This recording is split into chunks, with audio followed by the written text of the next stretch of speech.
Hello, I'm Pam Carruthers of healingstars.com. This is the chart, new moon 10th of March 2024, and I use whole signs to represent the houses, hopefully to give a clearer picture of what's going on right now. Well, what's going on right now is a lot of energy in the sign of Pisces, the last sign of the zodiac.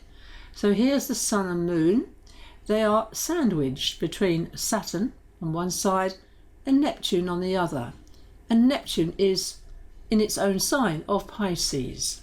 So we have been going through a difficult time as the sun joined Saturn. So you might have been having a tough time, a stressful time, being brought down to earth by reality and, the bills coming in, etc., etc. Mercury, interesting, is ahead. Mercury has only today moved into Aries, and the sun will move into Aries in 10 days' time, and that's the spring equinox. And that is equal day, equal night, and that's happening on the 20th of March. A good one to put in your diary.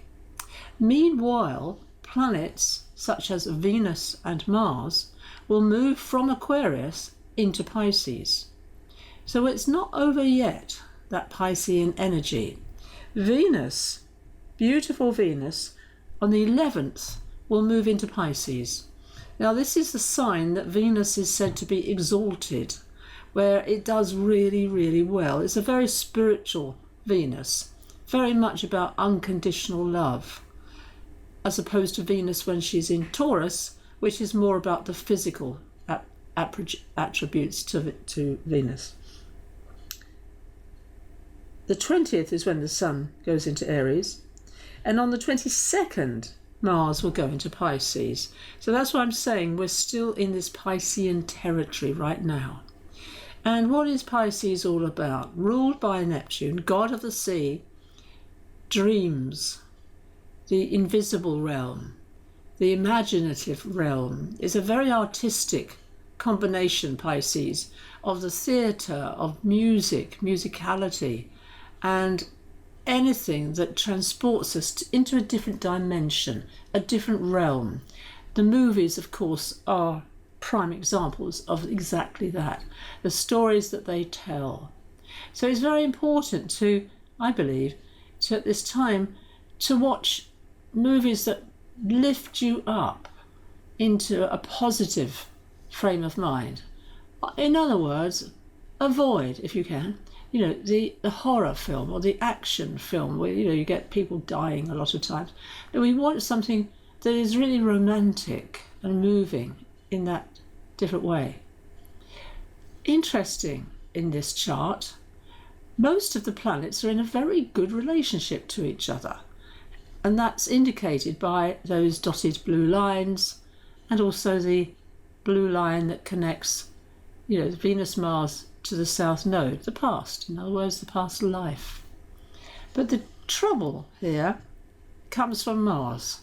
Mars in a fixed sign of Aquarius at a right angle to Uranus in a fixed sign of Taurus. Now, when Mars and Uranus make this challenging aspect, it can be very ungrounded, because Uranus is very unpredictable. With Mars, it can be accident prone, not looking where you're going or looking at your phone when you cross the road, for instance, is one of my bugbears that people do that. It is, as I said, the need for grounding, the need for being in the now, being aware of circumstances and your environment. Where are you going? It's a really bad time to take any risk. Jupiter and Uranus, I keep telling everyone, will come together on April the 20th, and that only happens every 14 years. So that is a date for the diary, and it happens to be a Saturday. So I'm saying to people, buy a lottery ticket. It's worth a punt. It is. Chiron is also very relevant right now. There's the only opposition that's going on is Chiron in Aries with the north node of the moon, to do with destiny, Chiron is the archetype of the wounded healer, can also indicate, along with Uranus, the outsider, the one who doesn't belong, and the maverick. Chiron is known as the maverick. It doesn't obey any of the rules. It can be closer to Saturn or closer to Uranus. It has a very unusual orbit. It stays in different signs for a vastly different length of time, and it spends quite a long time in Aries. So this is for you if you have a planet close to that degree in Aries or Libra. This is the relationship axis. Aries is to do with Mars, Libra is to do with Venus, and they were in, Vedically, a planetary war last week. That's when they are so close together.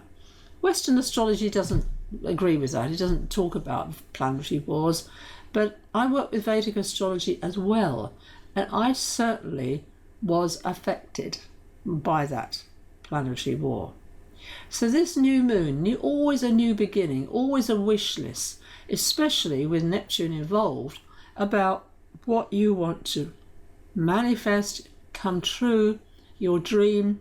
And it's always up to 72 hours after the new moon. So you've got till Tuesday, basically, to write that down, handwrite it down. And it is a vision about how your life wants to be up until the full moon. But this is a Piscean quality. I have to emphasize that. So it really is the perfect new moon in order to envisage, trying to pronounce that word, to bring that vision of yours down to earth. The Hanged Man in the tarot is Pisces, very strong, very, very potent to opening up to a different dimension. And be aware, as I mentioned earlier, of your dreams. Write them down as soon as you wake up in the morning, if you can do that. But also communicate with your dreams and communicate with the invisible realm. The invisible realm is the enchantment realm. It's the fairies, it's the Pisces, thinking of the mermaids, the fishes, especially the fishes, and also anything that, as I said, transports you into that fairy world. The little pixies is what I was trying to say, where you might have inhabited as a small child, because I remember clearly playing with my sister and imagining fairies at the bottom of our garden. So that is important to connect with right now. Thank you for watching. Pam Carruthers of healingstars.com.